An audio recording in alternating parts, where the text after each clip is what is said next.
The following content will expose one of the biggest frauds in sports, Jerry Jones. Jerry Jones once again has lied to the entire Dallas Cowboys fan base. In the offseason, Jones claimed that the Cowboys were all in to make a deep playoff run to their first Super Bowl in nearly 30 years. However, during free agency and the 2024 NFL Draft, Jones did not make a move that would benefit the Cowboys as a team. All season long, the Cowboys have struggled on both sides of the football. Their defense cannot stop the run or the pass. Their offense is struggling mightily. They are one-dimensional.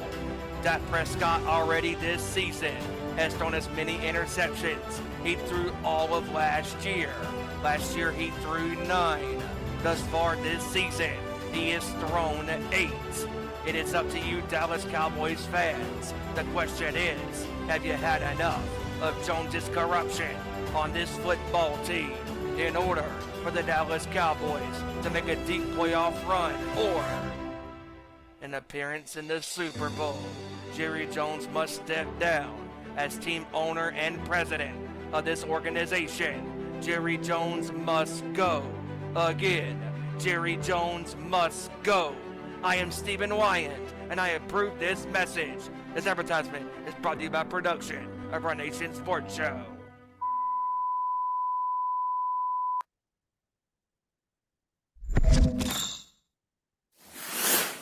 Our Nation Sports Show. Tonight, on a Nation Sports Show, we break down Week 9 in the National Football League. It is hard to believe, ladies and gentlemen, we are already at the halfway point of the 2024 NFL regular season. Like we say time and time again on the Sports Show, enjoy the regular season while you can, because the regular season will pass you by just like that in a blink of an eye. Also, today was the final day for NFL teams to make significant moves to their respective ball clubs. Tonight, we break down all of the good, the bad, and the ugly on the final day for the NFL trade deadline. Also, in the last couple of days, there were some firings that took place across the NFL, including already one head coach has been shown the door. Dennis Allen is no longer the head coach of the New Orleans Saints as the Saints continue to struggle. Also tonight, we bring to you our Week 10 prediction battles. Next week, we reveal who is in the lead of our prediction battles for the 2024 NFL regular season. Plus, we bring to you the latest breaking news in the NBA and so much more on this Election Tuesday. It's showtime.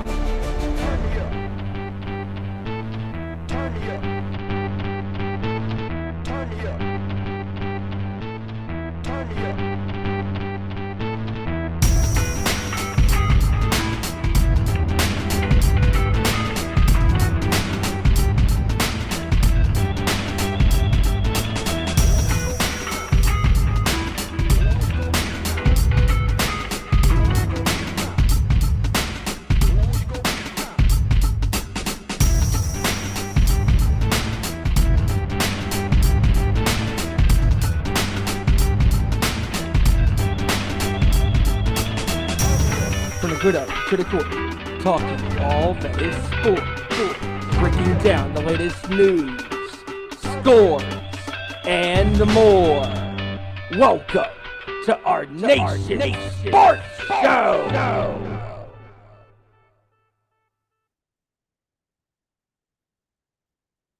It's Tuesday. You know what that means. 7 p.m. Eastern, 6 Central, 4 p.m. Pacific. It is another edition of our Nation Sports Show live here on YouTube. Today, a change of plans. I am the lead host once again, Stephen Wyand. For right now, riding solo. Kevin Roy will be joining me here in the next few minutes or so to give his thoughts on Week 9 in the NFL and a lot of other things going on in the world of sports, including the trade deadline has come and gone. A lot of significant trades went down today, and we will be breaking all of that down today, and a lot of other things that have happened, including the World Series has come and gone as well. Congratulations to the Los Angeles Dodgers for beating the New York Yankees in 5 games. And before I get to all of the fine festivities of the world of sports, had to plug the social media platforms up first on Twitter or X at ON_sports show, Facebook.com/Nation Sports Show, YouTube.com/Nation Sports Show, where the sports show is currently live right now. What is going on, everybody? Thank you for joining me here this evening on this Election Tuesday, November the 5th, 2024.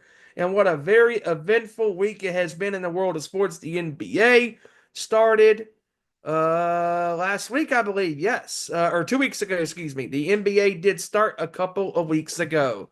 And a lot of significant things, including the undefeated so far Cleveland Cavaliers at 8-0.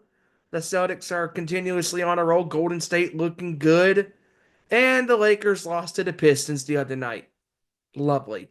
Anyways, ladies and gentlemen, before I get to the NFL, I do want to talk about the World Series. Because Game 5, or before Game 5, Game 4, the Yankees bats finally showed up and they came to play. Aaron Judge, for once, there was an Aaron Judge sighting in the World Series. His batting average was so bad in the first 3 games. In Game 4, he decided to play pretty well. Stanton played good. Soto played pretty well as well. The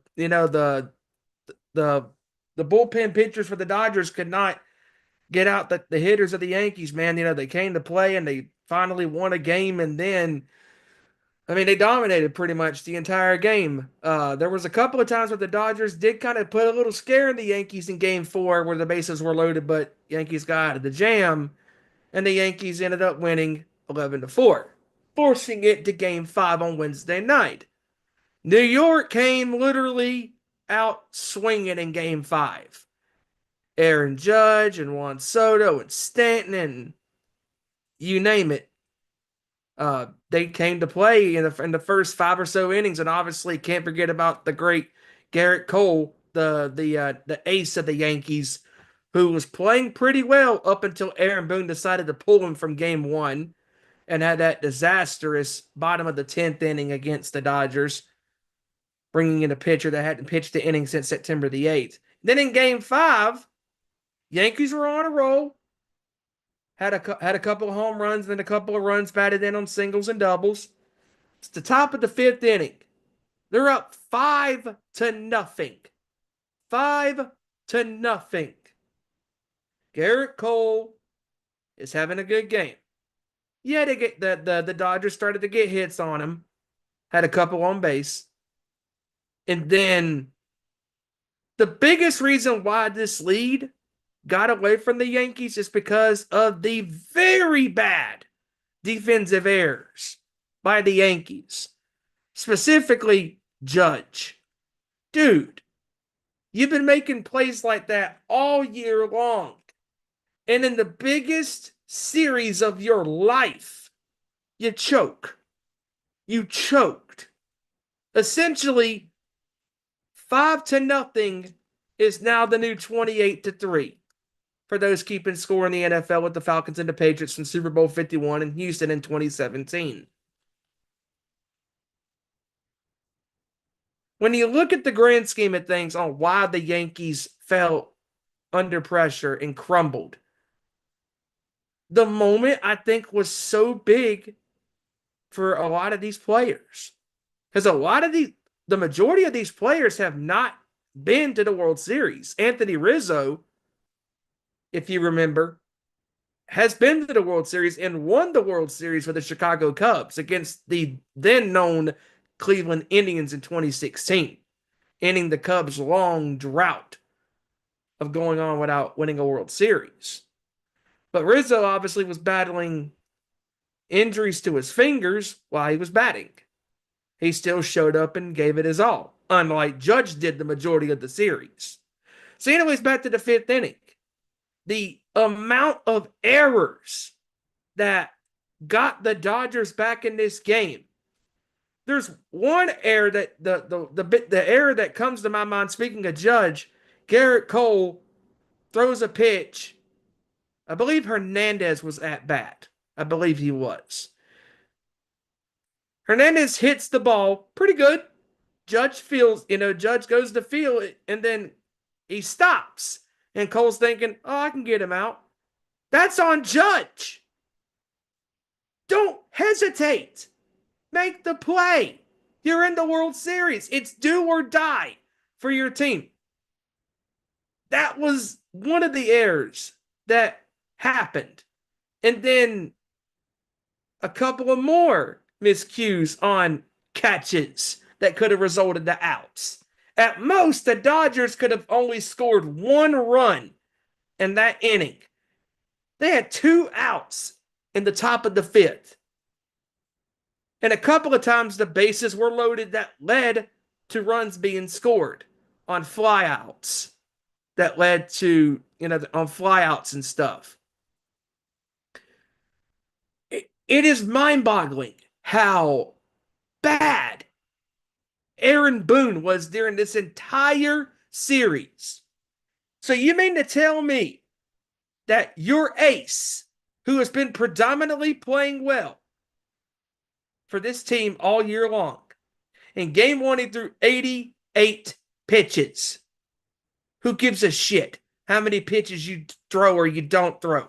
You need to sometimes keep your great players in the game. That's what bit them in the end. They lost game 1 off that Freddie Freeman grand slam in the bottom of the 10th. But in game 5, when the pressure was rising at its heights, you could have calmed Garrett Cole down, Aaron Boone, but you didn't go to the mound, talk to your ace, and say, hey, brother, you got this. You got this. I have confidence in you that you can get this one strikeout to get out of this jam. But he didn't do that. Before you knew it, it was just too little too late. And the Dodgers came all the way back on 3 Yankee errors that led to 5 consecutive runs being scored in the top of the 5th, and the game was tied. Then in the 6th, the Yankees did take a 6-5 lead. And then in the 7th, yet again, when you have a chance to end the inning, two strikes out, 1 out away from getting out of a jam. They loaded the bases up again. And that's when the tying run and the go-ahead run were scored on both consecutive flyouts to center field. And then that's pretty much all she wrote the rest of the way. Because the Yankees bats, when it mattered the most, choked. And we know in the world of sports how hard it is to win a championship. I mean, look in the NFL real quick. The Kansas City Chiefs have won 2 consecutive Super Bowls. They are on a quest to be the first team in NFL history to three-peat as Super Bowl champions. That has never been done before. So, and the biggest takeaway with the World Series for me is Aaron Judge did not show up. And then on the other side, Shohei Ohtani did not show up for the most part in the World Series. However, Mookie Betts, Hernandez, and especially Freddie Freeman, the clear MVP of the World Series. The bullpen showed up. Their starting pitcher showed up. Their closers showed up, unlike the Yankees. So if you're the Yankees, you have a long offseason about to come before you. Juan Soto is going to be one of the most sought out players in Major League Baseball history with the offseason. His marketing price is going to go up with his performance in the ALDS and the ALCS and throughout the regular season. So if you're the Yankees, you got a lot of money to spend. You need to make the right moves. And honestly, the one move they need to make, upgrade that bullpen.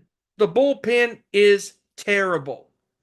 That's why I believe all of us were picking the Dodgers to win this World Series, because all of us here on the sports show agreed that they had the better pitchers. And here's the sad part, folks. Clayton Kershaw did not pitch the rest of the season.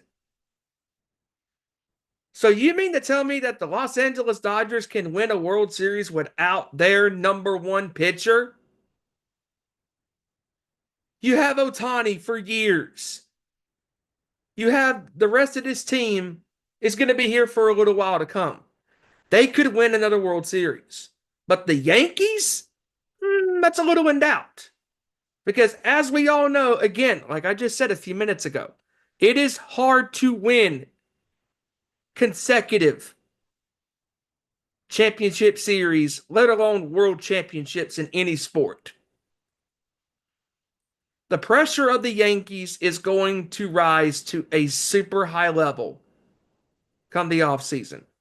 They're going to have to reevaluate this team and figure out what they're going to have to do to get this team back to the World Series, because their bullpen, to me, was the ultimate downfall. And then the second thing was Aaron Judge.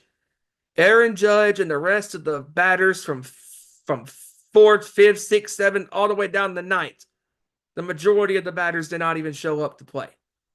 They had some of them had their moments, but they didn't play consistently. And that's pretty much what led to the Dodgers winning this World Series. Congratulations to the Dodgers winning their 8th World Series in franchise history. Now, moving on to the NFL. Before we get to the games from this past weekend, I do want to talk about, but real quick, you know what? Screw it. Go straight to the games. A couple of games I want to talk about first before I get to the trade deadline. Starting out with Thursday Night Football, the Texans and the Jets. In the first half of this game, Aaron Rodgers was playing like a 40-year-old Aaron Rodgers, not making throws. His offensive line couldn't block worth the crap. His defense was missing assignments, and they were very fortunate that they were only down 7-0 against Houston at home. Joe Mixon had a great game for the Texans all around in this game. CJ Stroud, on the other hand, he made some plays, but he wasn't really consistent in this game. The defense in the second half for the Jets did step up and make a lot of valuable plays that kept the Texans from scoring multiple touchdowns. Because with the injuries that they have, like Nico Collins and Stephon Diggs, those are two key weapons out for the Houston Texans. And CJ Stroud, as great as he is, he's still a young player. He can't do it all by himself. And I think the Jets figured out the Texans' scheme in that second half, because they thought, oh, we could just run the ball down their throats and we're going to be successful and get positive yards. But there was times there in that second half when the Jets were stopping Mixon in the backfield, and it was second and long, sometimes third and long. And they were having to extend drives by throwing the ball. Obviously when you're, second and long or third and long, you got to start throwing the ball to get positive yards down the field. But the Texans couldn't really execute a lot of the times. And then Aaron Rodgers finally started to play like the Rodgers of old with Green Bay. And started to play like the quarterback the Jets thought he was going to be the entire season. Devontae Adams was very shaky in that first half. In the second half, he made some plays, including a touchdown, which we'll get to in a little bit. But the one thing I do want to talk about was that incredible touchdown reception that Garrett Wilson had from Rodgers. Okay. We talked about this last week, folks, that Jaden Daniels just may have the Hail Mary play, let alone the play of the year with that Hail Mary against Chicago.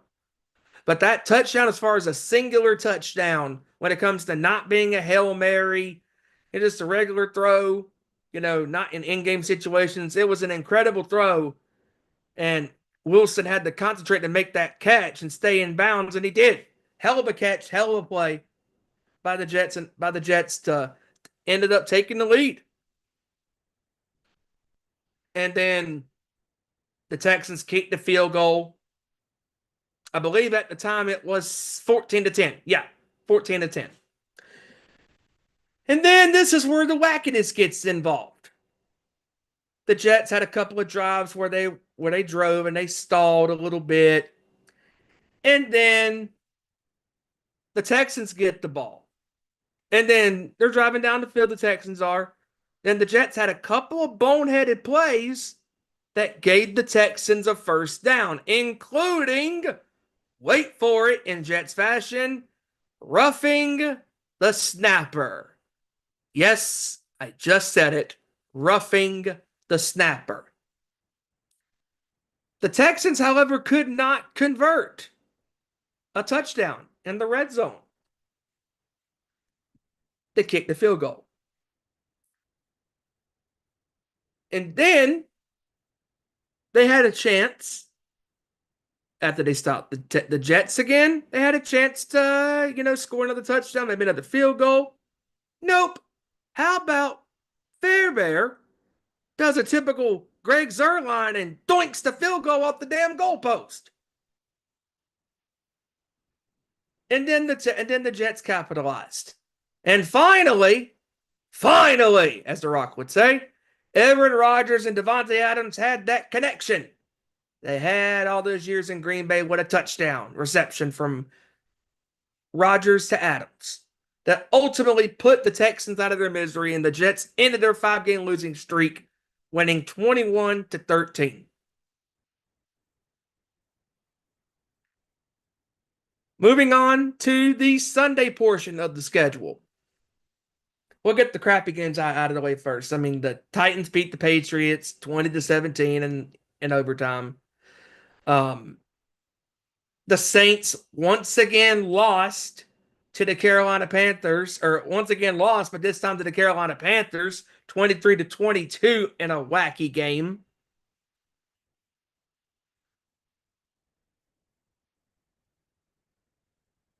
The Broncos get destroyed by Baltimore, 41-10.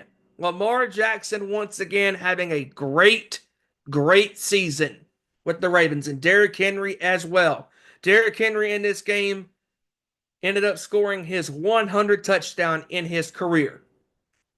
Awesome stats for Henry and Jackson. Jackson again accounting for over 4 touchdowns in this game, and just great game for him.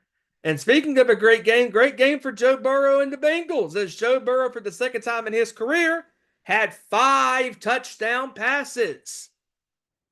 5 touchdown passes as the Bengals destroyed the Browns.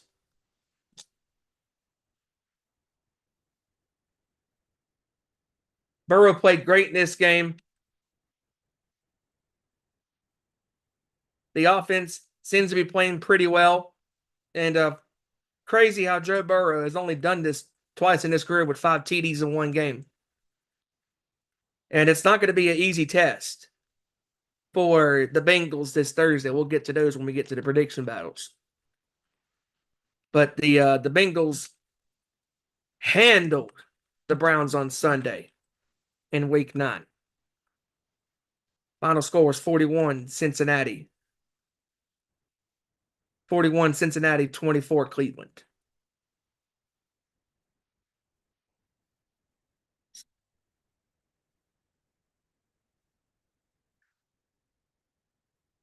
Great game by Burrow in this game. Also, speaking of great, Pretty wild game between the Rams and the Seahawks that went into overtime as well. Geno Smith in this game had a couple of interceptions, turning the ball over in the red zone, and he's had stretches this year where he has struggled really bad, including a 100-yard pick six against the Rams. Matthew Stafford and Cooper Kupp Puka Nacua ended up getting ejected in this game, and Stafford had to throw to Kupp and Johnson and other targets to move the ball downfield. And Stafford, he did what he's supposed to do. He's a veteran quarterback, and he knows how to get things done sometimes because, I mean, obviously he's won a Super Bowl, and Stafford has a lot of game-winning drives on his resume, including this one against the Seahawks in overtime. And there was a couple of passes that he made in that overtime session that were just unbelievable, including that, I believe it was double covered, try to say it that fast, triple covered. Johnson was covered by multiple defenders in Seattle, and he still made the catch up around midfield. Excuse me, the final score was for the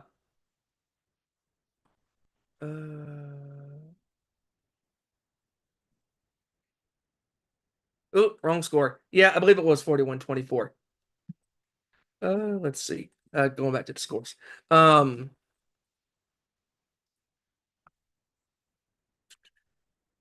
Give me a second, folks.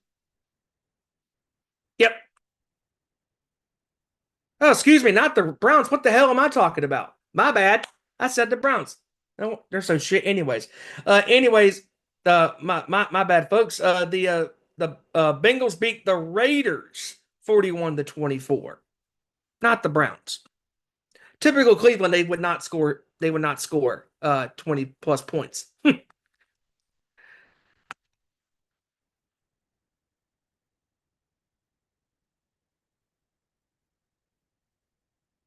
Again, back to that Rams and Seahawks game. It was an incredible performance by Stafford and company to stay alive. And then that was the game that the Browns played, 27-10 Chargers. Yawn. Anyways,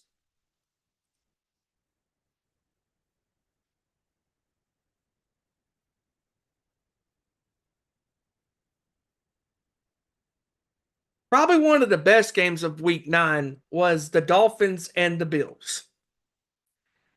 Tua Tagovailoa had a good game in this game, and so did Josh Allen. And this game went down to the little wire, and I would consider this one of the better games of the year, and this could be a candidate for possible game of the top 5 or 6 or whatever we do, top 5, top 10 games of the year, because there have been several good games this year.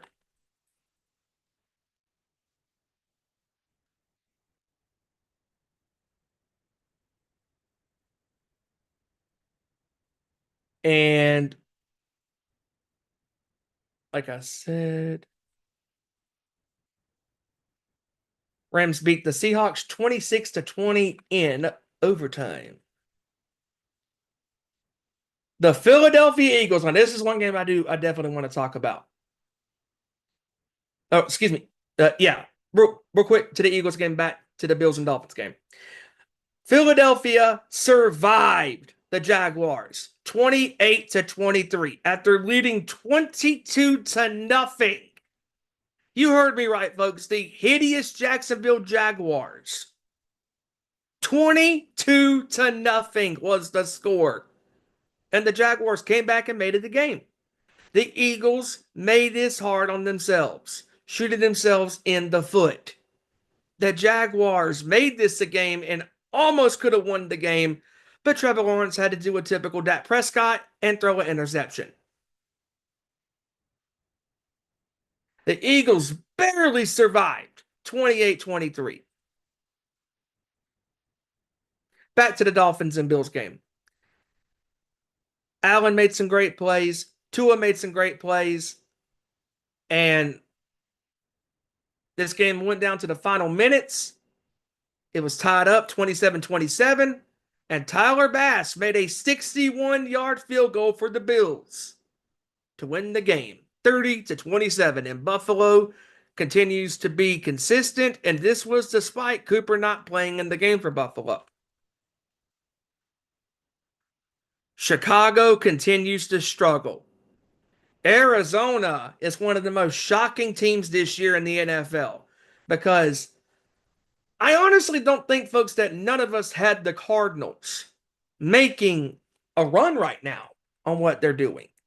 Because Kyler Murray, got to give him credit. He's limited his turnovers. The defense is playing pretty well. The running game has done amazing for the most part, led by James Conner. And Caleb Williams continues to struggle these last couple weeks, and so has their defense. Their defense was making a lot of plays the last couple weeks during that winning streak for Chicago. But the last couple of weeks against the Commanders and against the Cardinals this week, they just can't stop anybody. I really think that Hail Mary last second play by Jaden Daniels and the Commanders is really affecting Chicago right now. Because there seems to be a lot of adversity and turmoil in the locker room for Chicago. And their schedule, like many others, continues to not get easy as the season goes along. Cardinals ended up beating the Bears, holding Caleb Williams in that offense out of the end zone, beating them 29-9.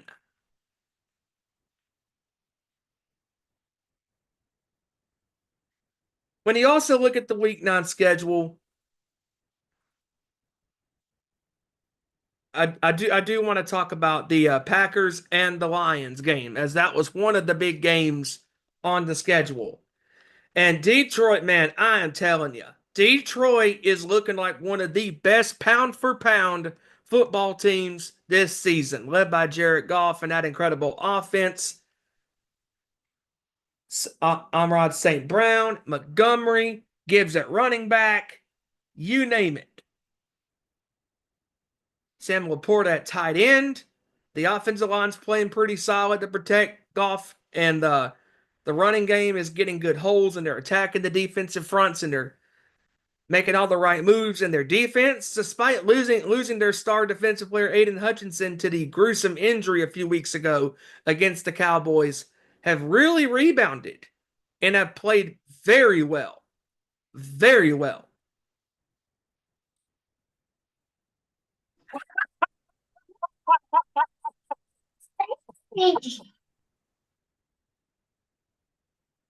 Oh my God, I love the name. Let me tell you something. That name, it ain't terrible. It's amazing. It's not terrible. It's amazing. It's absolutely terrible. Ladies and gentlemen, somebody that's not terrible like the Dallas Cowboys managing skills, thanks to Jerry Jones, K-Rock, Kevin Rory. What's going on, man? Good to be here tonight talking a little football. Oh, yeah, so just to give you a heads up, I've been running down some of these games. The Bengals beat up on the Raiders 41-24. Burrow had his second 5 TD passing game in his career. Lamar Jackson and the Ravens beat up on the Broncos 41-10. I mean, what more can you say? I mean, Derrick Henry, Lamar Jackson, and this team look unbeatable at times. Yeah, I'm holding out hope. I got to see what they look like in January because we all know what Lamar Jackson does. I agree.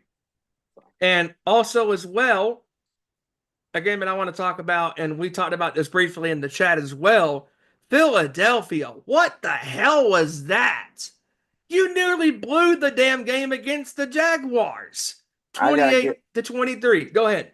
I got to give that team credit. They're not only playing the Jaguars, they're playing their own damn head coach because this head coach is the reason they're going to give up points. Nick Sirianni is the worst part of Philadelphia. Like he's the defense has got a lot better. I'll give them that. Their defenses came around. The only thing that has not came around is that piss poor head coaching. And Nick Sirianni, just as bad as Mike McCarthy, if you ask me. I mean, he's awful. He is the reason this team leaves points out there on the field, or the reason this team blows leads and gives up big ass games like he did in Atlanta in week 2. Nick Sirianni is a horrible head coach. I agree. And what wasn't horrible was the Lions' performance against the Green Bay Packers. And I was talking about that game as you were coming in. And Detroit, man, I'm telling you, they are looking like one of the best teams in the NFL this season, week after week. Yeah, they are. They're fundamentally sound on all sides of the ball. Like all three phases of the game are clicking. And like I said, I had my suspicions about Green Bay before. Like everybody wanted to crown them before the season, and this and that. Like, oh yeah, they're on the rise. I mean, they got to the playoffs. They beat the Cowboys. That's not hard to do in January. Trust me. But I mean, they got potential. But Jordan Love, Jesus Christ, son, he takes one step forward and one step back. One touchdown, one miraculous looking touchdown pass, and one horrible, hideous looking interception. One moment he looks like Aaron Rodgers, the next moment he looks like Brett Favre. I don't. He's got a lot of stuff to improve on. Like some of his mechanics are awful. I don't know why he's throwing back foot fade passes when there's no pressure in his lap. I don't know what he's got going on, but You know who he's playing like, Kev? Lot. He's playing like Jameis Winston. Yeah. Winston also in that Chargers game, obviously they lost 27-10. Jameis Winston threw in typical Winston fashion 3 interceptions. Yep, he turned into Deshaun Watson. Yet again. Oh boy, good old Cleveland. But no, like I was saying though, Jordan Love and them, they got a lot to work with. Right now, they're the third best team in the NFC North, and they're not better than Minnesota. No. I hate it, but they're not better than Minnesota. I mean, No. I can say defense is all right. Their receivers have been subpar. Josh Jacobs has been a bright spot for him, but Jordan Love's has been up and down, up and down, up and down. And their receivers had multiple drops in that game. Granted, it was in the rain, but still they had multiple drops in the game. You got to catch the damn ball. Yep, the way I look at it, I don't like when people use the rain as an excuse because guess what? The Lions receivers had to catch in the rain. They made catches, so that's not an excuse. Speaking of no excuses, there's no excuses why the Dallas Cowboys continue to make an ass out of themselves week after week because they continue to say the right things. So we got to get better. And then what did they do week after week? They continue to get stomped on the football field. The Atlanta Falcons proved that to be correct, beating the Cowboys 27-21. And for those that don't know, Ezra, our very own host on this show, not only got the game correct, but the score correct. Holy shit. So, yeah, Dak Prescott in this game, got injured in this game. The defense played horrible once again, could not stop the run or the pass. This Cowboys team looks very lost. Just like I watching ESPN analyst Dan Orlovsky basically tell it like it is. He's like, I don't understand what Jerry's thinking. Like, yes, you won 12 games in 3 straight years, but time after time you got put out the playoffs. So that's telling you as a GM, owner, head coach, whatever, you need to fix this team and the reasons why it got knocked out of the playoffs. And the Cowboys said, nope, we're not. We're just going to leave it and just roll with it. And that does not work. You got bounced out of the playoffs. One, you couldn't run the football. So what do? You let Tony Pollard walk and don't even bring in a running back. Number 2, you couldn't stop the run. Every time they got put out the playoffs, they got ran on. That defense got chopped up. The San Francisco 49ers chopped them up twice. Then last year, the Green Bay Packers chopped them up like for 190-something yards. What do they do? We don't fix it whatsoever. Jerry Jones, the sad reality is this guy actually believes half of the crap that comes out of his mouth when he says, I believe in this football team. I think we're a good football team. I think we're going to get this stuff right. I think we're going to right the ship. When is enough enough? When are you going to go out, spend some money on some talent? And you know what, by the way, should have Dak Prescott got money? Yes. Should have CeeDee Lamb got money? Yes. But you know what you did, Jerry? By procrastinating and running your mouth, you could have saved yourself $30 million if you would have signed them at the end of last year. Instead, you wait, and what happened? Trevor Lawrence got overpaid. So guess what? Now, because him and Jordan Love Tua got overpaid. you got to pay Dak Prescott that, because now Dak's looking at it as like a leverage. Like, okay, well, they got that. Now I need mine. CD Lamb, same thing. And same way. Justin Jefferson got his. Tyreek Hill got his. Mm-hmm. St. Brown, AJ Brown got his. So now you wasted time, and now CD Lamb is now you got to pay more for him. So you could have saved yourself. You could have literally saved yourself $25-30 million to sign Derrick Henry just by not beating around the damn bush. Exactly. Now, what are your thoughts on the Bills and the Dolphins game? Because this game went back and forth between these two teams, and yet again, the Bills once again, just like Rodgers owns Chicago, Josh Allen owns Tua Tagovailoa and Miami's offense. Well, Miami's offense looks a lot better now that Tua's got back. I think people can stop crying and running their mouth about, oh, Tua's just a product of the system and dumb. Well, we've done seen what this offense does without Tua. Let me just say that. This team has played a lot better as of late, both sides of the ball. Buffalo, that's just one of them things. They can't get past Buffalo. It's just going to be like that. Yep. And they fought tough. They tied it up. They fought back hard. Miami put up a fight, but Buffalo just too much. Exactly. Buffalo just continues to roll and playing very well. And speaking of well, but in this case, not well, the New Orleans Saints continue to struggle as they lost another game in a row, this time to the Carolina Panthers 23-22. They also canned their head coach, right? Yes, they did. Which I believe so. Like, how do you start out 2-0 and now you're losing to the Panthers? Who, by the way, let me just remind you, this Saints team that started out 2-0 hung 50 points on the Panthers team in week 1, by the way. Yep. Now, how did you just fall off a rock like that? I mean, what are we doing? This Saints team is god-awful. And Dennis Allen should have been gone. And also, Derek Carr, dude, you are piss poor horrible. You're just absolutely terrible. I mean, I'm watching Michael Thomas is clowning this guy on Twitter all day long, tweet after tweet, talking about, I told you how much of a shit quarterback he was, and yada, yada, yada, and blah, blah, blah, and his head coach's ass. And, I mean, he's basically telling what we all know, I guess, because this Saints team, Jesus. But you know what I thought was funny? The Panthers won by 1 point, right? Right. You know what I predicted early in the show this year? Remember when we were doing our preseason thing, Steven? What did I say? The Panthers and the Saints would tie. And I was damn near close with that. But the Panthers pulled out the win. But I was 1 point off of being right. I called it. I said they would tie in New Orleans when it was, or in Charlotte, they would tie. And I was close. 1 point off, but Carolina got the win. Very close, very close. But you know what? Carolina's fucking up because now, guess what? You went in a game thinking you're all cute. Ha ha, wee hee. Guess what? You're fucking yourself out of the number 1 overall pick now. Good job, Carolina. Yep. Can't even get that right. Nope.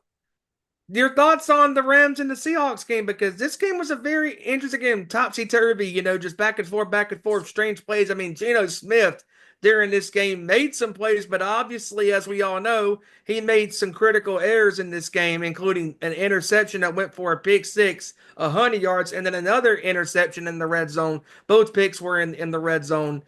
And this game ended up going to overtime, and I think this game should have not gone to overtime because the Rams kept the Seahawks in this game. I believe it was both. They both beat each other. They both beat their damn selves. But to be honest, I think that was more about Seattle beating themselves in the foot more than it was the Rams. I mean, you can't have that 103-yard pick six to give the I don't know. This Seattle really beat themselves in the red zone. And then they tie it up and then go to overtime and let Stafford beat you. Not just that, kid, but real quick, but you run the ball on 4th and 1 from your 16 on the Rams. Take the damn field goal. Yep, this is good old damn Seattle. And then the Rams come back and Stafford killed you with the touchdown pass. That was it. Yep, Seattle beat themselves in the foot with that game. They did. The Rams, I don't care. They just still don't look like they're going to be contenders. I just don't see it. I mean, Stafford's getting older. He still had flashes, but I think he's finally slowing down. Cooper Kupp obviously slowing down. His defense is incredibly fucking young. I Yes. don't see him competing this year, man. Yeah. I Yeah. still see the NFC West shaking up. The way Seattle looks, I really see it being a 2-horse race between Arizona and San Francisco because Arizona has exceeded expectations already. So Exactly. I still think Exactly. this is a 2-horse race with Arizona and San Francisco at the end of the year. Now to piggyback to Thursday night football. What in the Sam hell was that with the Jets and the Texans? That was a Man, weird game. that was a awful, awful game. It's like anybody plays on Thursday night is cursed because CJ Stroud looked pitiful. Horrible. He looked pitiful on Thursday night. Joe Mixon was the only Texan to show up and play. Yeah. And Aaron Rodgers at times in that first half looked horrible. Oh, the Offense, whole Jets team in that first half looked horrible. You had yeah, fans chanting at halftime, "Sell the team." They're sick of it. yeah. And then somehow, according to Rodgers, I found the fountain of youth, and then he made some plays, but who cares? Yeah, and then the guy drops the ball before he crosses the damn end zone. Oh, I forgot about that. Thank you for reminding of that. That was terrible. Like, what are you doing? You're costing your team points. Yep. Just horrible. Horrible. It was a weird game. Thoughts on the Colts and the Vikings Sunday night game? The Vikings pulled through, even though I think that was probably Sam Darnold's worst performance of the season. I mean, Yep. Two interceptions in the game. he kind of started looking like Sam Darnold, but the Vikings got enough to overcome that in most games, not name the Detroit Lions and other teams like that, because if you're a top tier team in the NFC, Sam Darnold has to play above Sam Darnold expectations. But when you're playing like the Colts, Sam Darnold can be bad, but your running game's still going to pick it up. Your defense can still pick it up. I mean, you can still do things and win the game. And that's what Minnesota did Sunday night. I agree. And lastly, before we get to the trade deadline, before our picks, uh, the Monday Night Football game in Kansas City last night between the Chiefs and the Buccaneers in the pouring rain in Kansas City goes into overtime. And I'm gonna be honest with you, dude. I think the Buccaneers should have gone for two when they scored that touchdown to potentially tie the game. I think that Baker Mayfield had that defense literally slipping and sliding because of the rain. I think you had a golden opportunity to go for two and win the game. Oh, yeah, I agree. It's what you do that's what you do in the regular season game when you're on the road. You go for two. You never go for the tie. Exactly. You And always go for two. But I also thought, again, the referee's doing a good job of bullshitting with the damn Chiefs, calling a damn face mask on Tristan Wirfs, and he was grabbing the guy's shoulder pads. Holy cow. What the hell? What was that? Again, the zebra stripes are in the Chiefs' back pocket. But I think the Chiefs look like the Chiefs. I mean, their defense looked pretty good. Mahomes played real good to start, kind of slowed down in the third quarter, started playing bad. yeah, But Baker out he definitely exceeded expectations without his top two wide receivers. I'll he give him did. that. He He did. went pretty damn good. He played his ass off. So Tell you who looked good too, and I completely forgot about this game. Jaden Daniels once again looked really good with the Commanders. oh yeah, he looked sharp. But they did fuck around. Their defense had a couple laps Yeah, against their Daniel defense, Jones. So yeah. They that's the got only lucky. thing that is keeping them from actually being a true championship pedigree contender is the defense.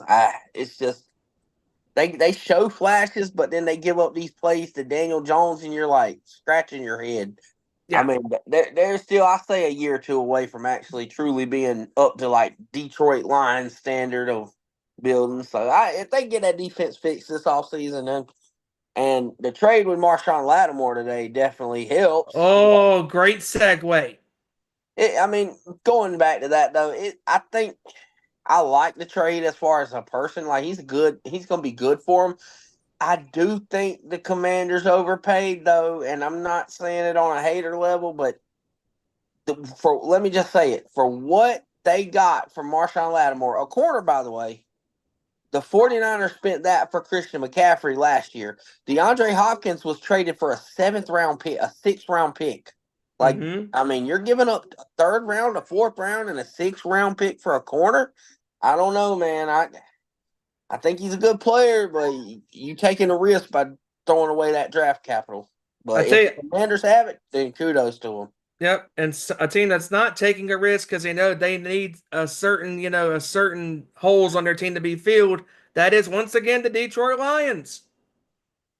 The Detroit Lions have made a move to fill that gap with Hutchinson being out with the gruesome injury to Darius Yeah, Smith.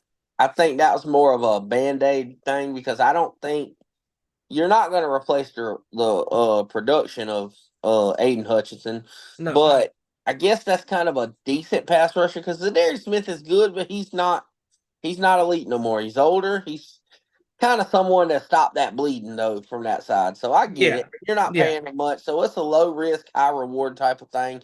My favorite moves, I got to honestly say, have been the Pittsburgh Steelers today. Yes.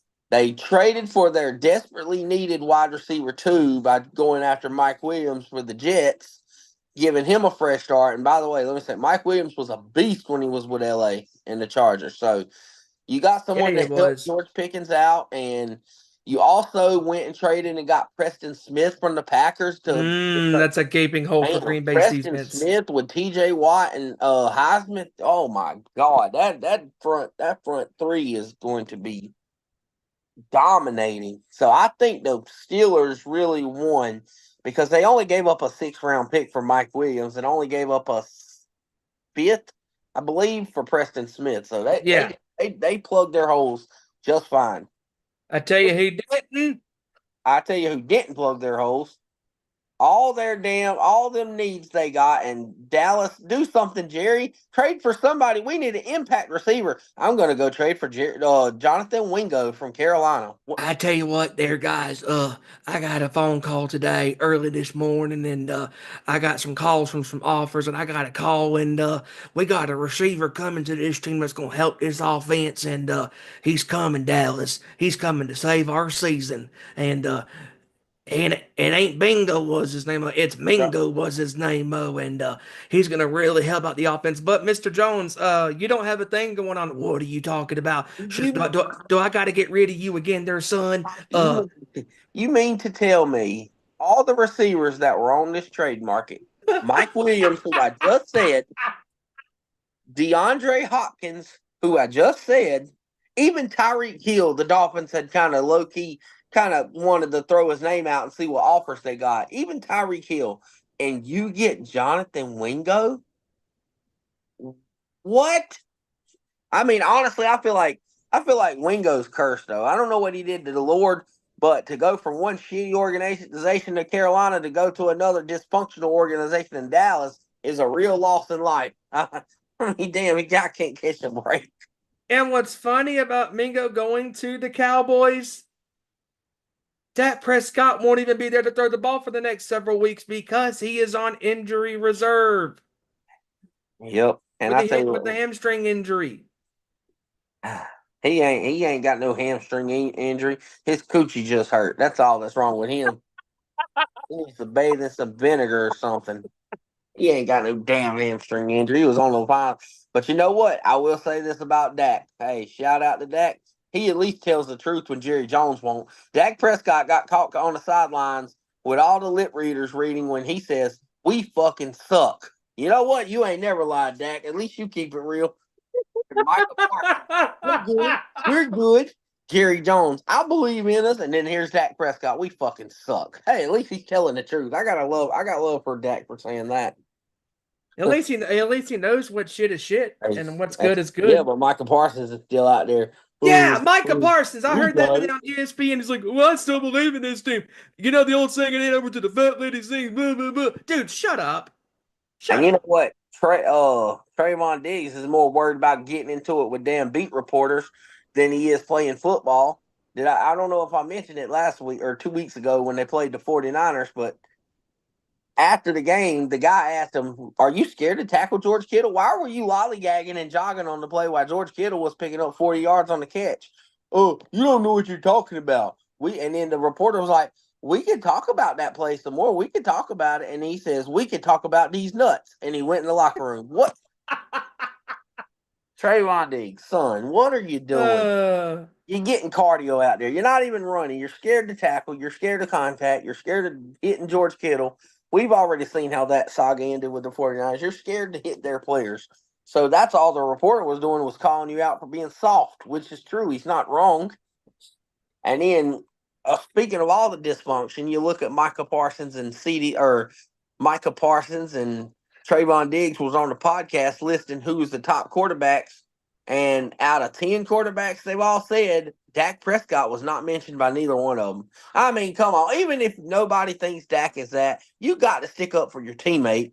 Right. I mean, I just know my team personally. I know Trent Williams will go out there and say, "Hey, Brock Purdy's right there with Patrick Mahomes." Like that, you just do that because that's your leader, that's your bro. You know he's not as good as Patrick Mahomes. You would say you're supposed to say, "Hey, my quarterback's up there. He's legit. He's elite. He's this."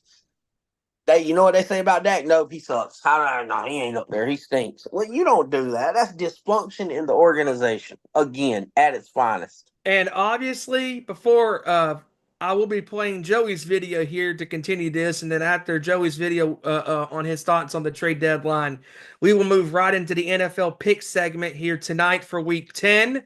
And before we get to Joey's video here on the trade deadline, I do want to bring this up too, that Ezekiel Elliott did miss this weekend's game against Atlanta because of being, missing meetings and, I got it. Hey, discipline, blah, blah, blah, whatever. yeah, he was missing meeting because he was stuck in the drive-thru at Popeyes. His fat ass. He got caught in Popeye's traffic. Then he couldn't make it back to their team meetings, eating all them damn rice and gravy biscuits. He better put that plate down and get to running. Oh God, oh God, oh God, oh God. And that's another thing too. All these running backs. The Bengals made a trade to get a running back. Smart move. And then the Dallas Cowboys sitting on their thumbs, licking their ass. Oh no. I tell you what, dear guys, I think we got a great football team, and I think it's going to lead us into the future with another Super Bowl, probably, if not this season, next season, because it'll be 30 years next year since we won our Super Bowl in 1995. Let me just say this. I'm willing to put my money where my mouth is, too. Dallas Cowboys right now are going to have a really good draft pick. They've got all the options in the world. They can draft another elite wide receiver to maybe not get CeeDee Lamb killed by throwing him the ball 800,000 times in a game. You might be able to draft another receiver. You could draft that Gentry guy from Boise State. Great for the next Adrian Peterson. But you know what I think Dallas is going to draft? Watch offensive lineman. It never fails. All the needs this damn team has, and you're going to draft the offensive line. Yeah, that sounds like Jerry Jones for you. Exactly. Again, folks, we are live here tonight on this Election Tuesday for another edition of our Nation Sports Show. Joining me here right now is my very own, my brother from another mother, K-Rod, Kevin Rory. And I'm your host for this evening, Stephen Wyand. Unfortunately, Ezra is not here tonight. Joey is not here tonight, attending to his child. And Hijacker is not here as well, probably dealing with the election stuff as well and work-related stuff. But before we get to the NFL Week 10 prediction battles, Joey did send in a video giving his thoughts on the trade deadline that happened today. So right about now, that video is fixing to be played. So here, once again, ladies and gentlemen, is Joey's thoughts on the trade deadline.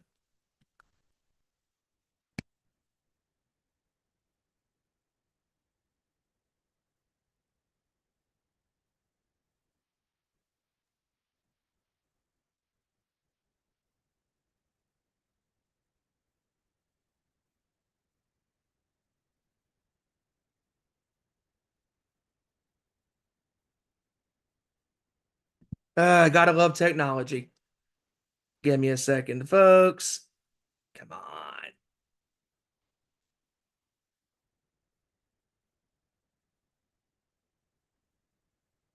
Let's try this again.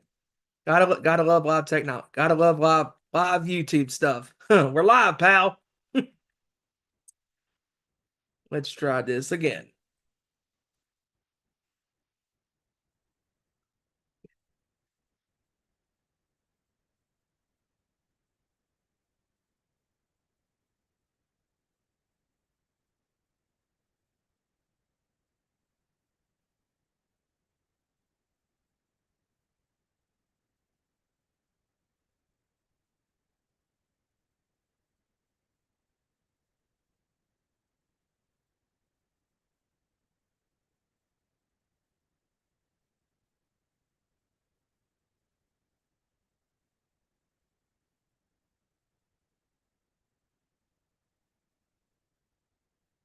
Okay, this thing doesn't want to work. It seems like. Okay. Anyways.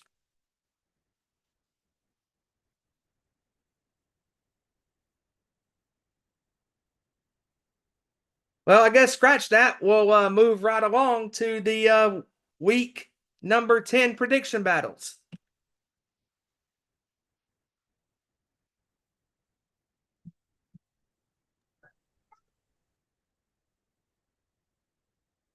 All righty. Here we go. Let me get the games pulled up right here.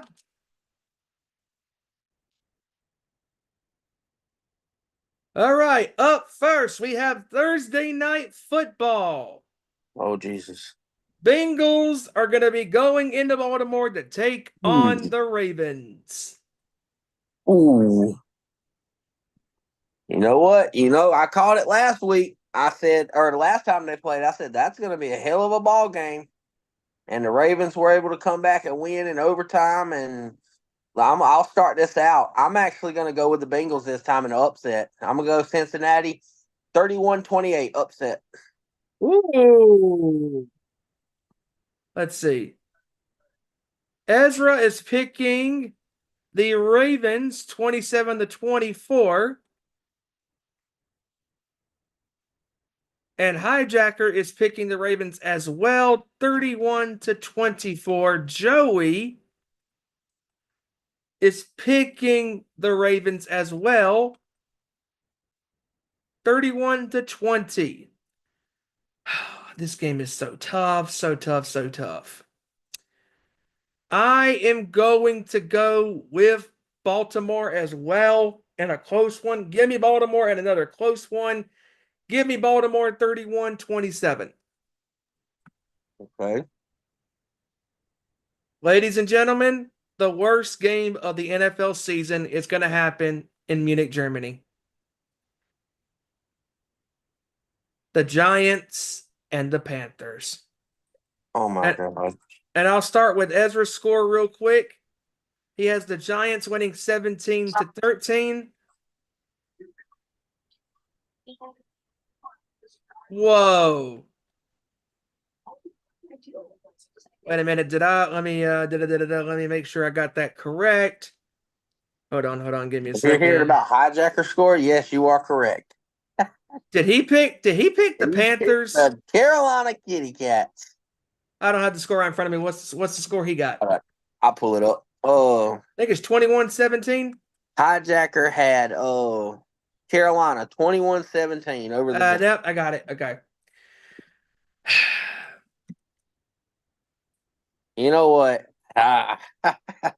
I'm not picking this damn kitty cat team. Daniel Jones played a lot better last week against Washington, and I think he has another one like that.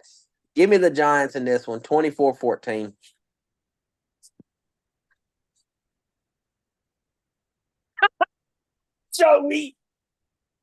Joey has the G losers beating the Carolina Panther loser 7-6 in parentheses. Who gives a fuck about this sorry ass game? Well, Germany, that's who. The plane is going to leave both of them teams behind in Germany and come back to the States. Couldn't blame them. Okay. Next, we have the Patriots going into Chicago to take on the Bears. Oh,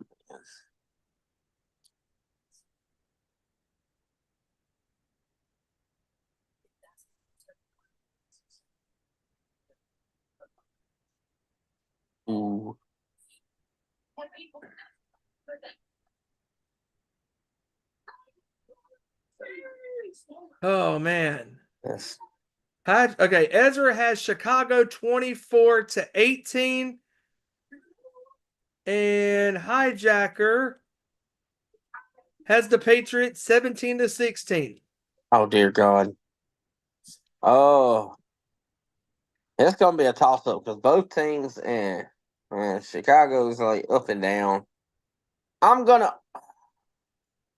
pick Chicago to win this game, 20-17. Why not? Yeah. And Joey. He's got Chi-Town the suck. He's got the Chi-Town beating the Suckriots 20-10. And I'm going to follow suit with Chicago. I don't trust this Patriots team. Give me Chicago to finally bounce back and win a game this season. Give me Chicago 24-13. Hey. Next, we have the Bills and the Colts. Damn, that's gonna be a tough one. But I'm gonna go with the favorites on this one. Give me the Bills in a close game, 28-24. You know what? Same score. 28-24 for me. And would you look at that? Ezra has the same score as we do. Bills 28-24. Holy crap, almost the same similar score. Hijacker has the Bills 28-21. And Joey has the Bills beating I'm Too Tired 34-14. Well, I'm Too Tired is gonna have plenty of rest sitting on the damn bench drinking Gatorade.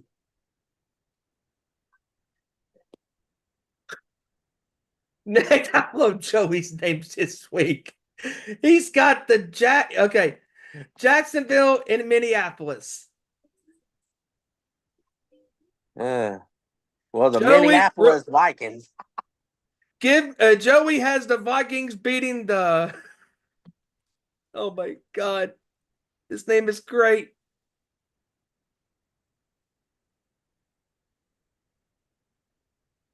He has the Vikings beating the Trevor's Traguars. Oh, The Trevor Traguars 24-9. Yeah. Oh. And Hijacker got a similar score. He's going 24-10 Minneapolis over Jacksonville. I'm gonna go Minnesota. I'm not gonna overthink this. Give me Minnesota. I'm gonna go 27-13. Yeah, give me Minnesota in this one. Give me Minnesota 28-10. And Ezra's going 30-14. Minnesota over 30-14. Yep. Broncos playing the two-time back-to-back. Wait, I skipped over a game, didn't I? I sure did. Let me see. No, I don't believe you did. Let me check real quick. I did. Okay. No, I didn't. No, you didn't. Nope. Broncos and Chiefs. That's next. Yep. Yeah. Hijackers going Kansas City 31-16. And division games. Man, I'm gonna roll with Kansas City, but again, Kansas City doesn't blow teams out, so I think this is gonna be a close game. Give me Kansas City 30-23. And Ezra has the Chiefs winning 31-10. Give me Kansas City. Give me the Chiefs 24-10. Next, we have another divisional game. Oh, excuse me. Let me go back. Joey's score. Has the Chiefs as well.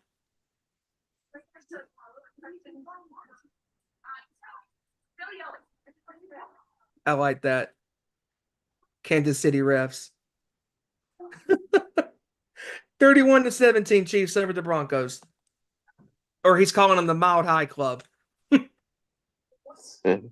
Next, we have, like I said, the Falcons and the Saints, and I'll get this one started with Joey's score. He's got the Falcons beating the Aints 26-13. And I'm gonna give Hijacker score, and he must have fell and bumped his head because he's got the Saints 27-24 over the Falcons. Give me the Falcons outright to crush the Saints 31-7. Yeah, I think it'll look a little closer because of the division component, but yeah, give me the Falcons. Give me the Falcons 24-17. And Ezra 23-13 Atlanta. Yep. 23-13. Yep. Next, we have San Francisco off of their well-deserved bye, going into Tampa Bay to take on the Bucs. Yeah, and I'll start this off with Hijackers. He's got Santa Clara 28-14 over the Bucs. Ezra has San Francisco 28-21 over Tampa Bay.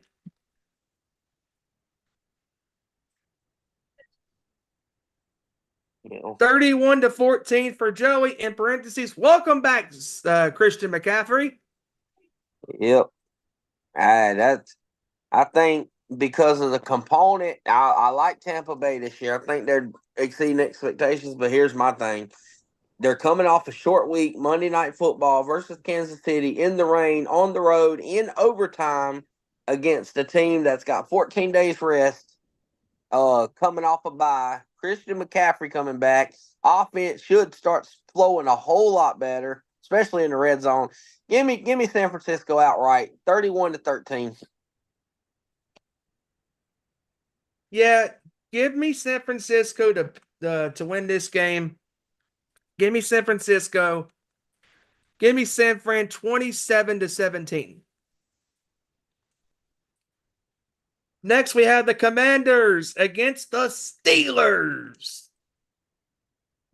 And Hijackers going, I don't think it'll be an upset. It's kind of 50-50. Hijackers going with the Steelers 23-21.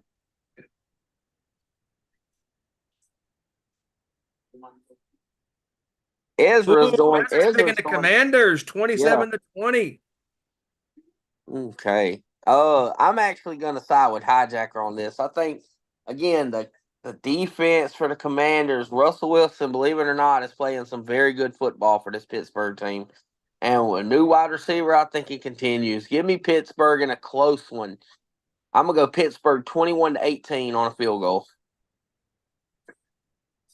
Wow, Joey is picking the Commanders 28-20.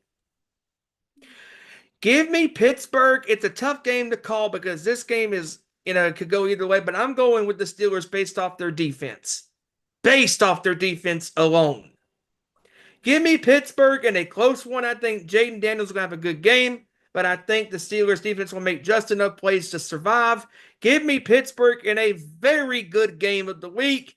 Give me Pittsburgh 28-22. Hey.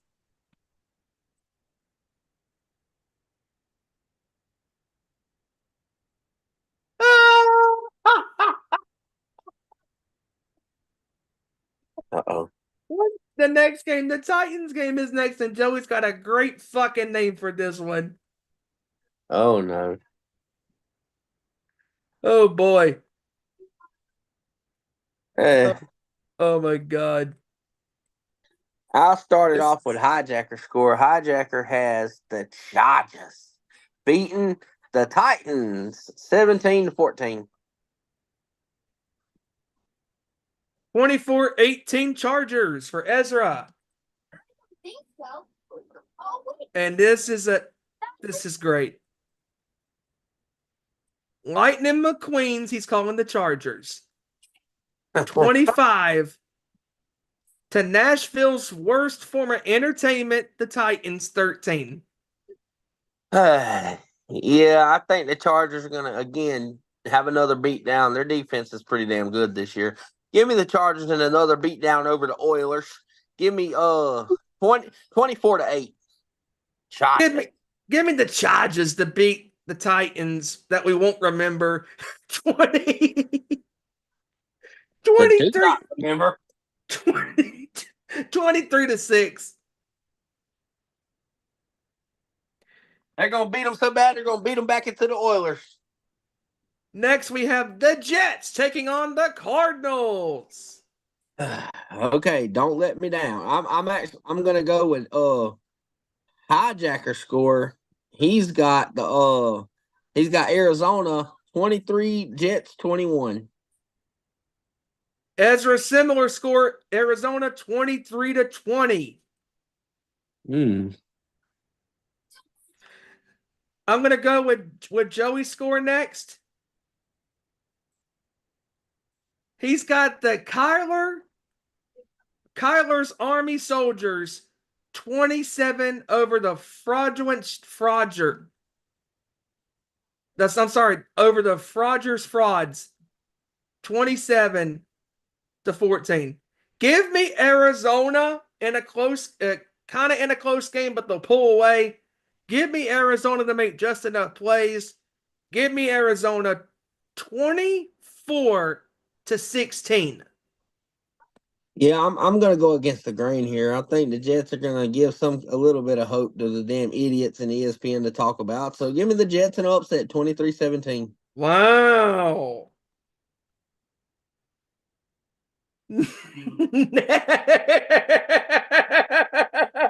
Next, we have the Eagles and the Cowboys, and I'm going to start with Joey's score because I'm looking right at it. Oh dear God. He's got the Eagles beating the CD weight of football hell 34-23.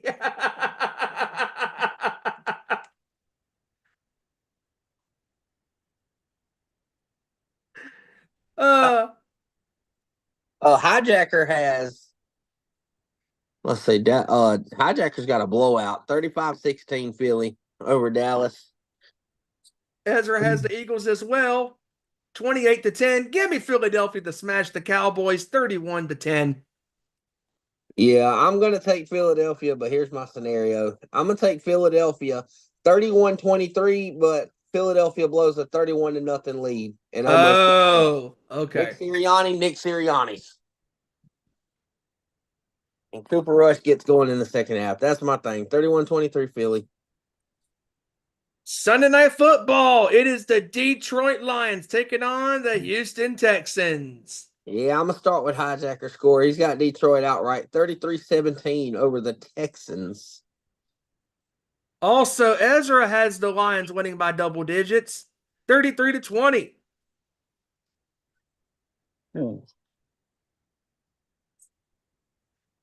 31-23 for Joey. Detroit over Houston. Give me Detroit to keep the train rolling down the tracks. Give me Detroit 34-24. Yeah, if this was the Houston team with wide receivers, I would say maybe Houston's got a shot with the upset, but no wide receivers except Tank Dell. CJ struggled mighty heavily. So I got Detroit. I don't think their offense is going to be that high because Houston's got a pretty solid defense. But give me Detroit outright. Give me Detroit 24-14. And finally, Monday Night Football to wrap up week number 10. It is the Rams taking on Tua and the Dolphins in Miami. And I'll start with Hijacker score. He's going with the Dolphins 26-24. Oh, Joey's picking the Rams 23-16.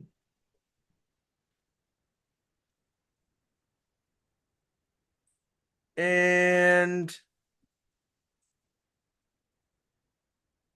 Dolphins 26-24 for Ezra over the Rams. I'm going to be honest. I'm going to go with the Dolphins. The way they've looked the last two games, I know, yes, they lost at the buzzer against Arizona, and they lost that last second to Buffalo. The Rams are not Buffalo. So I'm going to go with the Dolphins. I think they look a lot better. I'm going to go in a high-scoring game. Give me the Dolphins 31-21. Similar score, but just a few extra points for for the Rams. Give me Miami 30-24. Okay. And that is week number 10's score predictions. So I appreciate Ezra and Joey and Hijacker sending in their scores. And next week, instead of this week, Joey will reveal the stats for next week's prediction battles as where we stand right now going into week 11. And let me try this one more time. Okay, I got a alternate route that I'm gonna do with this video. Because since this wants to be a pain on the fly, I know we're live. I'm gonna try to at least get this played because Joey did put this video together. And it would suck not to get this played on the air. Let's see. Anyway, folks, we We can play it in place of the Cowboy games. Nobody wants them on the air. Or you can play it in the place of the Panthers and the Giants in Germany. Nobody wants them on the air. That's true. That is true. Let's see.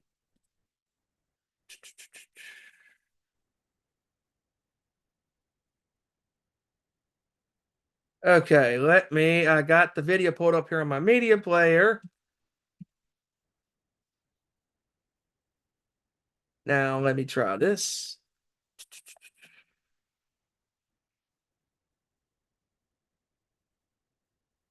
Oh, let's see.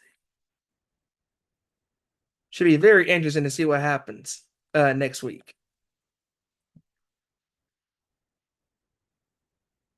I think I got it. Let me know, can you hear this?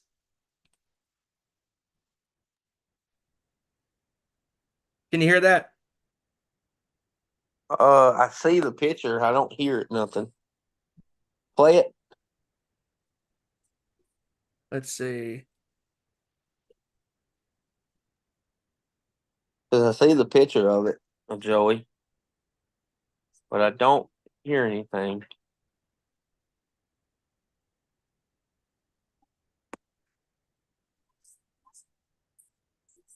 Oh, come on. Yeah, it looks like it's just froze. Let me what about now? It's a gray screen. Wait. You can't hear the audio? No. Okay. So I'll tell you what I'm going to do. Since this wants to be a pain in the butt, I'm going to instead have to call an audible and share specifically the audio. Okay.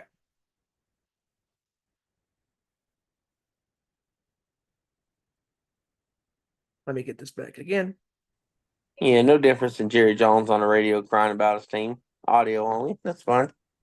Yeah, this is true. This is true.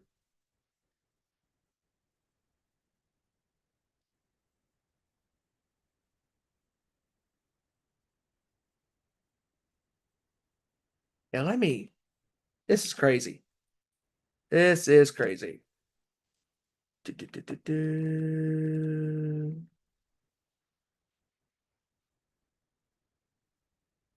Okay, here we go. Let me make sure I got the whole thing. Oh, let me go back to the bit. Gotta love live stuff. This is live stuff at its finest. This is what happens, folks. Sometimes you expect things to go as they plan, but that happens sometimes. But anyway, folks, I do have the audio up, so we can hear what Joey has to say.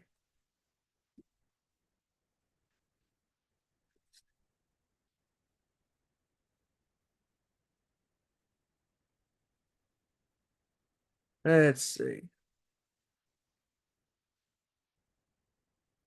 Let me get that again.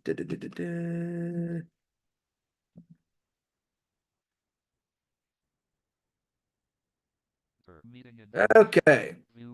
And now, I believe I got it. Yep. Here we go. Here is Joey's thoughts on the trade deadline. Hey, what's going on, everybody? Hope everybody's having an amazing Tuesday. For those of y'all who are able to go out and vote, which is pretty much everybody, I hope you're able to go out and make your voices heard. So now we just wait for the results. But I'm not here to talk about the election because, well, this is a sports show. So I'm not going to be able to be on the show tonight, unfortunately. So for those of y'all who were waiting for a update as far as how the five of us, and by the five of us I mean myself, Steven, Ezra, Kevin, and Hijacker, are doing in our prediction battles, that will now come on next week's show before we do our week 11 picks. But I just wanted to record this video to give my thoughts on what took place today at the NFL trade deadline. I do have a list of the terms that were agreed on by teams that were able to pull off a deal at the trade deadline. So I'm gonna go over some of the big ones here. I would say the day got started with the Detroit Lions finally finding a replacement for at least the rest of the year after a Hutchinson's injury earlier in the year, getting a name that was very hot on the trade market, that being edge rusher from the Cleveland Browns, Zadarius Smith. Now, Zadarius Smith was definitely one of the big names in the free agent market. And for Detroit to get him, that now makes that front seven for Detroit even more dangerous. Because Zadarius Smith is a playmaker. He knows how to make plays, and he knows where to make them. But that's not all that Detroit got. They also got a 2026 7th round pick. In exchange, the Cleveland Browns got a 5th round pick for next year's 2025 draft, as well as a 6th round pick for 2026. Now, this heavily favors Detroit, mainly because they were able to get Zadarius Smith. And like I said, Smith is a playmaker. So there's no doubt that he's going to be quickly inserted into that lineup once he gets familiar with the playbook. And now Detroit's defense is going to be even more dangerous. So we'll see how that goes. The Bengals, after losing running back Zach Moss to an unspecified neck injury, they pulled off a deal here at the trade deadline with the Chicago Bears landing running back Khalil Herbert in exchange for a 2025 7th round pick. Now, I can see this be a good move for Cincinnati because it's always best to have two running backs be active at all times. So this is definitely a little bit of a plus for Cincinnati. The Baltimore Ravens, they added to their secondary, making a trade with the LA Rams in getting cornerback and one of the most dangerous cornerbacks in the game right now, Tre'Davious White, as well as a 2027 7th round pick in exchange for a 2026 7th round pick. Baltimore's defense was already top notch. So by them adding a cornerback in Tre'Davious White, that is definitely going to be a huge plus for Baltimore. Of course, Dallas Cowboys didn't do anything, hardly, here at the trade deadline. Even though Jerry Jones was saying, oh, well, we're making calls, yada, yada, yada. Well, the only person you were able to get is a almost washed up, has been almost rookie from the Carolina Panthers. The name is wide receiver Jonathan Mingo, as well as a 2025 7th round pick in exchange for a 2025 4th round pick. And I just can't help but laugh because Dallas they just keep digging themselves a hole. And that hole is getting deeper and deeper and deeper by the week. Especially now, since their $240 million quarterback, Dak Prescott, is fixing to head to the IR after suffering a hamstring injury during their game this past Sunday against the Atlanta Falcons. So, Dallas, I just got one thing to say. Welcome to hell. Welcome to football hell. You are going to be enjoying your stay for quite a while. It don't matter if Michael Parsons is coming back this week or not. It ain't going to happen. You're still going to enjoy your stay. The Pittsburgh Steelers, they made a couple moves. First off, getting wide receiver Mike Williams from the Jets for a 2025 fifth-round pick. And then making a deal with the Packers, landing edge rusher Preston Smith in return, giving the Packers a 2025 seventh-round pick. Now, Mike Williams and Preston Smith, they are playmakers on both sides of the ball. Mike Williams, of course, being on offense, Preston Smith being on the defense. Pittsburgh, they needed some wide receiver help because George Pickens is obviously the number one receiver. And now that they have Mike Williams, he's still getting used to being back on the field after suffering that ACL injury last year. But once he gets back on the field, I'm sure that he'll be able to accompany George Pickens and giving Russell Wilson, or Justin Fields, the top two receivers that they need. But the biggest move of the day, and me as a Commanders fan, I am so glad we were able to pull this off. We pretty much made the trade of the day with the New Orleans Saints, giving up a 2025 third-round pick, a fourth-round pick, and a sixth-round pick. And in return, we got a 2025 fifth-round pick. And, what was the player's name? Oh, yeah. Former All-Pro cornerback Marshawn Lattimore. I mean, Adam Peters, Josh Harris, Dan Quinn, whoever pulled this trade off, bravo to you, sir. Bravo. We knew going into this trade deadline that we needed a cornerback because a cornerback is definitely one of the biggest things we needed after our two corners that we got right now, Emmanuel Forbes and rookie Mike Sanderstill, are young. They are not really elite playmakers yet. But now we have a former All-Pro cornerback in Marshawn Lattimore who currently is battling a hamstring injury. But when he is back healthy and on that field for us, there is no doubt in my mind that our secondary is going to look even more unstoppable than what we're already looking like. So I'd say the biggest winner of the day as far as this trade deadline is definitely my Commanders, because we definitely addressed a need that needed to be addressed. So once again, Adam Peters, Josh Harris, Dan Quinn, whoever pulled off this trade, bravo to you, sir. But that is it for my thoughts for the NFL trade deadline. I hope you guys enjoyed the rest of the show, and I hope you guys enjoy listening to Steven as he does an awesome job like he always does as the host. But yeah, I hate that I couldn't be on this week, but no worries. I will be back next week, ready to roll, ready to talk some more sports. But until then, peace out. And that was Joey's thoughts. So what I am going to do also as well to call an audible here live on the air, that video will be uploaded to the Sports Show YouTube channel as well. Anyways, folks, we are live here tonight for another edition of our Nation Sports Show here on YouTube, and we just gave our scores for NFL Week 10 in the NFL.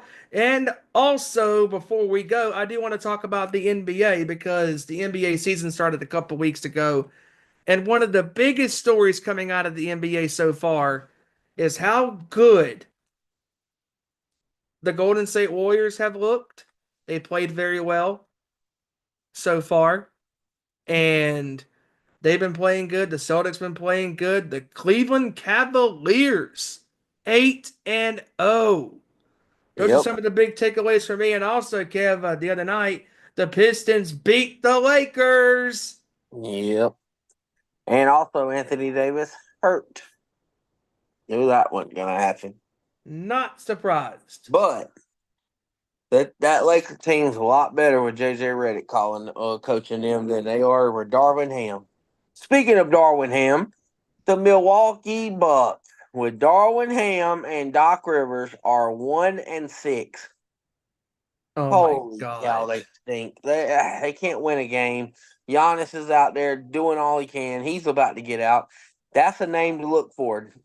Golden State. I'm hearing Giannis's name brought up with Steph Curry very often, but Golden State has looked phenomenal, man. They're playing team ball. They're so deep. They might not have the big three, big four superstars, but this team is 12 deep. Like, they got some shooters on this team. Buddy Hield looks like Buddy Hield from Oklahoma. Jack threes all day long. Hit 7, 8 threes. He's gotten the most 3-pointers in the first 5 games, one of the top 5 in NBA history. He's got 30-something, 31 threes thus far in 6 games. So that's pretty incredible. But yeah, Golden State, man, they look good, man. They look very good. Without Steph Curry, when he got hurt last week, they went 3-0. If you would have told me Golden State last year, the year before, Steph Curry was hurt, and I would have said they're 0-3. They're going to get their ass waxed. But you know what? Buddy Hield stepped up. Brandon Podziemski stepped up. Andrew Wiggins is playing his ass off. Jonathan Kuminga is playing like a star. Draymond has stopped arguing with the referees and has became his leadership self that he has been in those championship runs. Like, he's not arguing with the refs. He's being a role model. And that's what this team was missing. Even last year, this team would have been a playoff team last year had Draymond not got suspended and missed about 25 to 30 games. I mean, this team literally misses Draymond. This is the heart of the team. When Draymond plays, chances are they got a good chance of winning. So when they miss Draymond, that put them in the play-in. If they had Draymond at least for those 18 out of the 25 he missed, they probably a top 5 seed in the West and wouldn't have to be playing in the play-in. So Draymond has 1 tech this year. That's it. He's been playing good, shooting the ball well. The other night, last night actually, had against Washington and Jordan Poole, by the way, ironically, Draymond had 17 points, was 3 of 4 from the 3-point line, and 5 of 5 from the free throw line. He played his ass off. Draymond has been playing very good ball. Same with other guys like, who's this kid? Lindy Waters. Who the hell knows him? He comes in the game when Steph gets hurt and he drops 22 points the other night, a career high. Mm-hmm. I mean, this team is 12 deep. I swear this. But you know what? The big challenge is the next 4 games for this Golden State team. Tomorrow night at the Boston Celtics. Friday night at the Oklahoma City Thunder. Sunday or Saturday at New York. They're at the Knicks. And I think they got Dallas coming to town next week in Klay Thompson's first return to the Bay Area. So they got a tough 5-game stretch, but I feel pretty confident as a Warriors fan that this team can win a few of them games and definitely compete. So and Cleveland, like I said, wow, 7-8-0 now. They're pretty tough. They're pretty damn tough. And the Hornets still suck. Obviously. Yes. They're horrible. Horrible. And the Pistons, the Pistons are better than what they have been. I mean, they still suck, but they're better. Yeah, absolutely. The Knicks, I think, look good. I think they just had to get some time to get in sync, but Yeah, for sure. you look like Carl Anthony Towns is playing good now. He had 43 the other night. Jalen Brunson back into form. They look pretty good. And the Nuggets, though, I'm disappointed in them. They look slow and old. I don't know what's wrong with them. Jokic is doing Jokic things, but Jamal Murray looks washed. Michael Porter looks washed. Gordon looks solid, but everybody else on that team looks absolute crap and old. Like they're getting dog walked and ran circles around because of their age. I don't know. They're not old at all, but they act old. I don't know. They ain't started off too hot either. No, But the you're one right. You're teams you're that right. have You're started you're off right hot, about that. I believe the Thunder are still undefeated. I believe they're 8-0, as well as the Cavaliers are 8-0. Yep. Then you got the Warriors and the Suns, who are both 6-1. Then you got Boston, who is 6-1. And then everybody after that is like 5-5. Like everybody under that is like under 500. Yeah.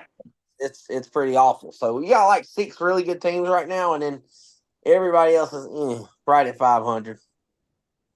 Yeah, I mean it's very telling. I mean, like you're talking about the Nuggets. I mean, like it just goes to show you that the NBA is a evolving, changing sport.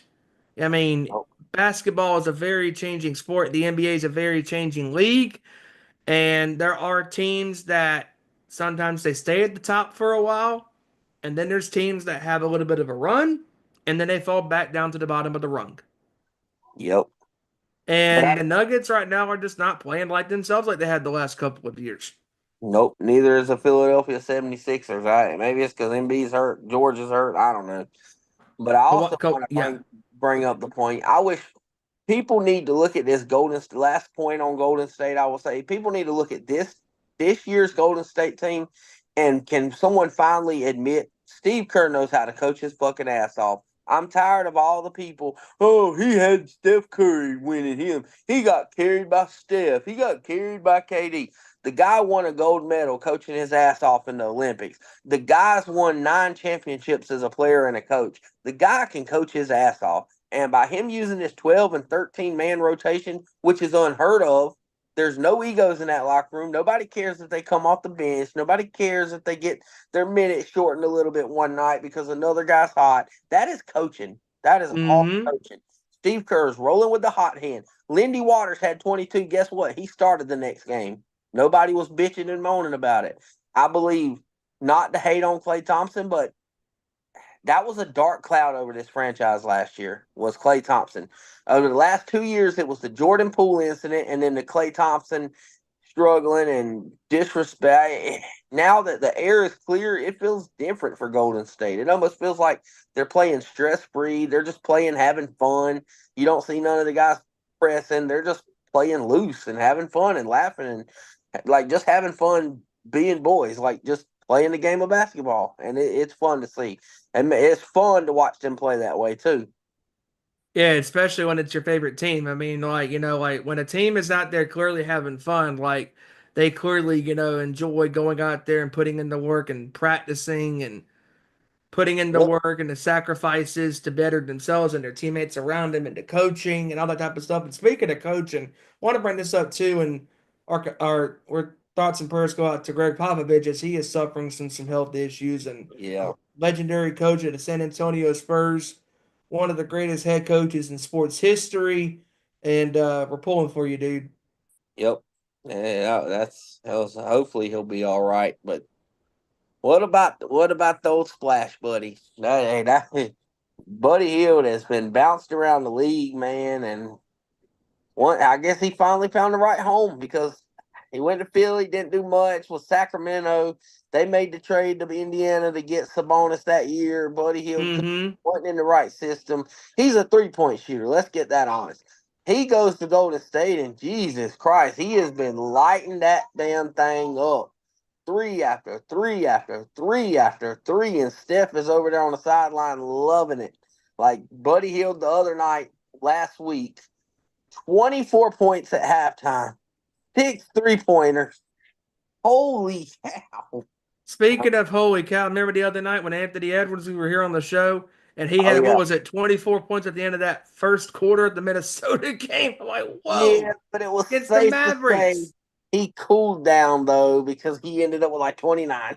Oh, He had 5 points the rest of the game, and Luka hit another dagger three to end Minnesota's game in the game.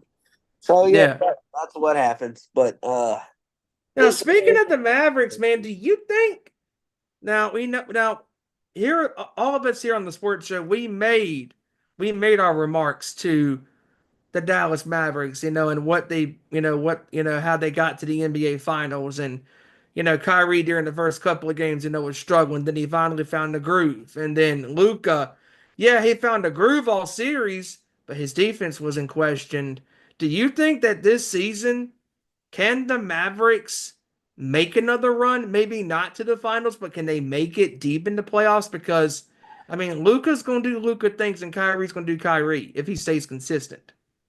I don't know, dude. I believe Clay helps because they were missing a 3-point shooter bad in the Mm-hmm. final. But Mm-hmm.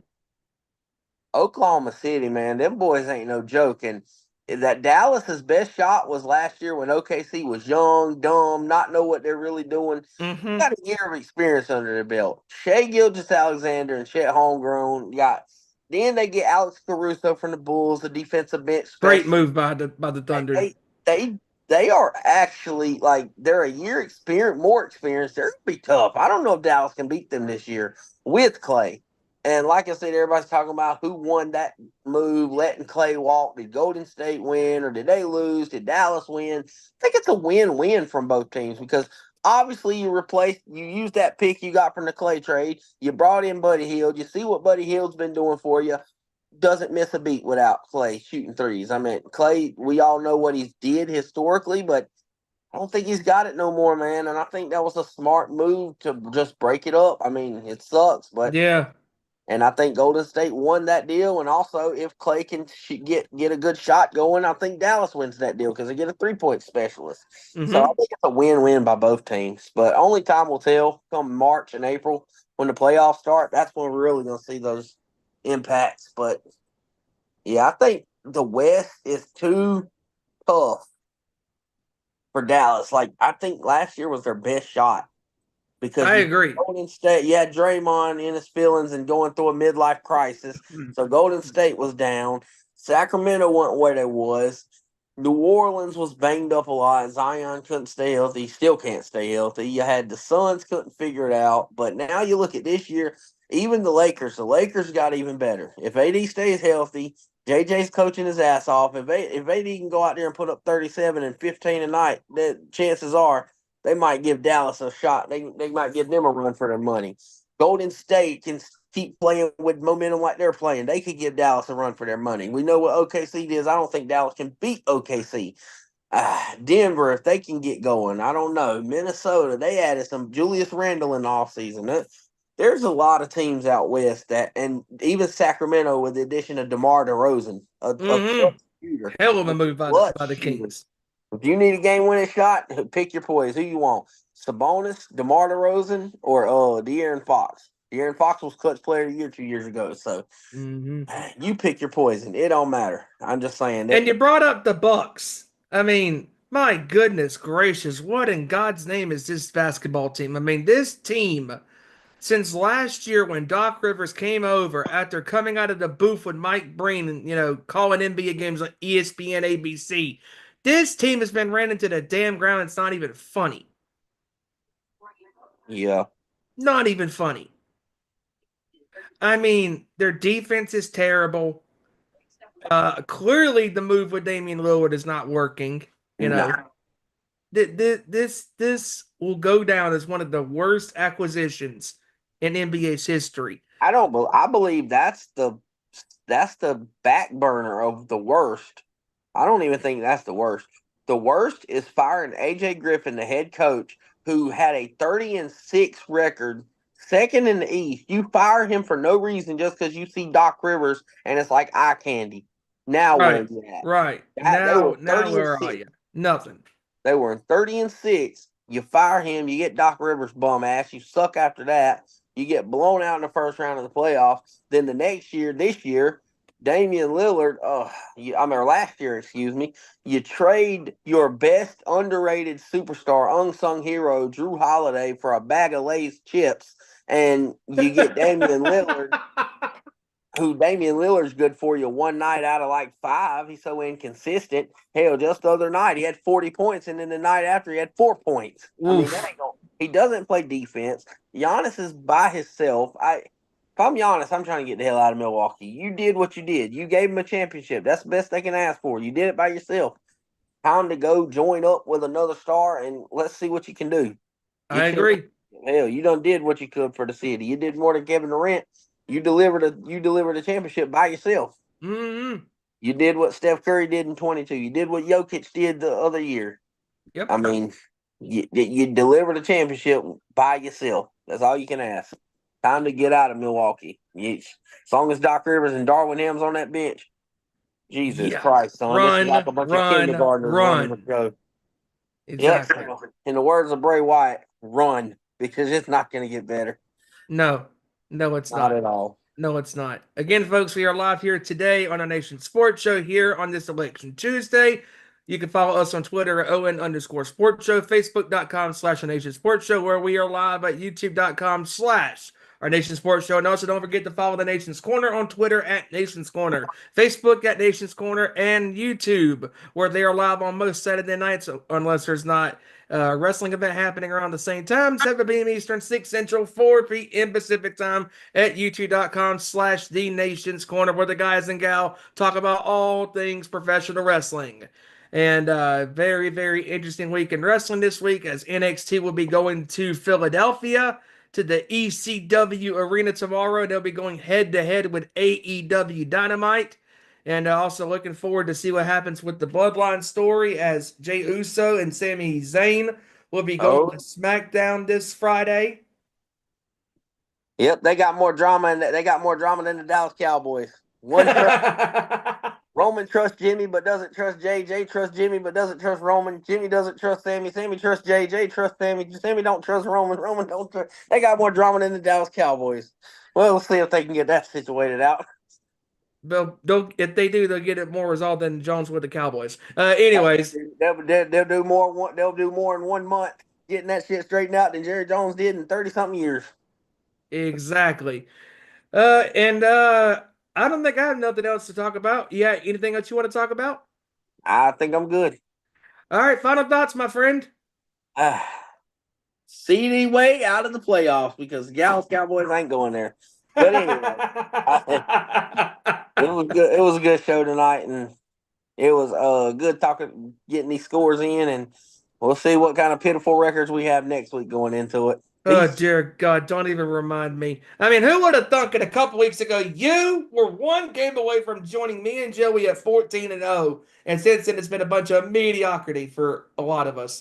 But hopefully we can rebound and have another good record, and looking forward to where we stand next week with these picks. Yeah, I pulled the Milwaukee Bucks just 2 years ago. I was damn near unstoppable. I turned it to the Milwaukee Bucks. I can't win a damn week.